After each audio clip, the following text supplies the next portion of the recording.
కారణము లేకుండా ఏది జరగదట. అందుకనే మనకి ఏదైనా చిన్న సమస్య వచ్చిందంటే వెంటనే దేవుడి దగ్గరికి వెళ్తాం. ప్రభువా, నేను ఎక్కడ తప్పు చేశాను, నేను ఎక్కడ పాపం చేశాను, ఎందుకు నాకు ఇలాంటి పరీక్ష పెట్టావు, నేను ఎక్కడో దారి తప్పాను. ఇది వాస్తవం. ఎందుకంటే నువ్వు కీడు చేయడం అనేది అసంభవం. మరి నాకు ఎందుకు ఇలా జరిగింది అనేది మాత్రం నాకు తెలుస్తుంది. నేను ఎక్కడో తప్పు చేశాను. అందుకనే దేవుడి దగ్గరికి వెళ్ళి మనం ఏడుస్తాం, ఆ క్షమాపణ అడుగుతాం. అప్పుడు దేవుడు అంటాడట, సరే నువ్వు వచ్చి నా దగ్గర క్షమాపణ అడిగేవు కాబట్టి, నిజంగా నువ్వు ఒప్పుకున్నావు కాబట్టి నీకు కీడుని తొలగిస్తాను.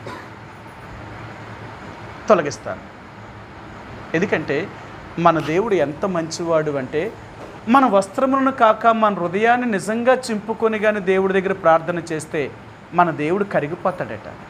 అవునా? మన దేవుడు కలిగి ఉన్నంత జాలి, దయ, ప్రేమ ఇంకెవ్వరికీ ఉండదట.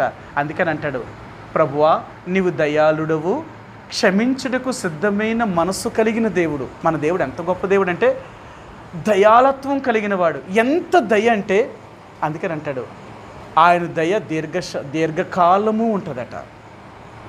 దేవుడు దయ ఎంతవరకు ఉంటుందంటే మనం ఈ లోకాన్ని విడిచిపెట్టేదాకా మన ఎడల ఆయన దయ చూపించగలిగిన వాడు.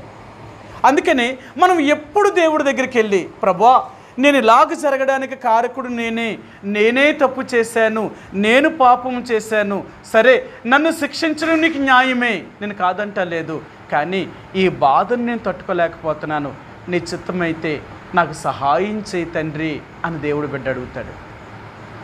చాలామంది ఎలా అడుగుతారు తెలుసా? ఏదైనా జరిగిందనుకో, ప్రభా నాకు ఈ కష్టం తీసేయి, బాధ తీసేయి, వ్యాధి తీసేయి, రోగం తీసేయి, నా పరిస్థితులను చక్కపరిచేయి, నాకు ఇంకేది ఉండకూడదు తండ్రి, నేను ప్రార్థన చేశాను కదా, అయిపోవాలి కదా అంటారు. కానీ నిజంగా దేవుడు బిడ్డలకి ఏం చేస్తారు తెలుసా? తీయమని చెప్పడం. ప్రభా నేను ఈ బాధలో ఉన్నాను, ఈ సమస్యలో ఉన్నాను, ఈ కష్టంలో ఉన్నాను, కాబట్టి నాకు తీసేయని చెప్పు. ఏం చెప్తా తెలుసా? నేను ఎక్కడో తప్పు చేశాను కాబట్టి నాకు ఈ పరీక్ష వచ్చింది, ఈ తప్పుకి నేను శిక్ష అనుభవించవలసిన వాడిని, నేను కాదు అంటలేదు, కానీ ఇది తట్టుకునే శక్తిని నాకు అనుగ్రహించు అంతే. ఇంక నిన్నేం అడుగుతా లేదు.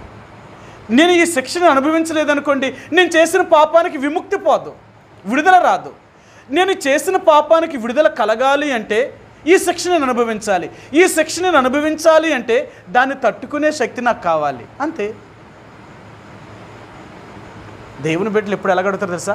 దాన్ని తట్టుకునే శక్తిని అనుగ్రహించు. నేను మీకు ఎన్నోసార్లు చెప్పాను, నేను సేవకు వచ్చిన తర్వాత చాలా కఠిన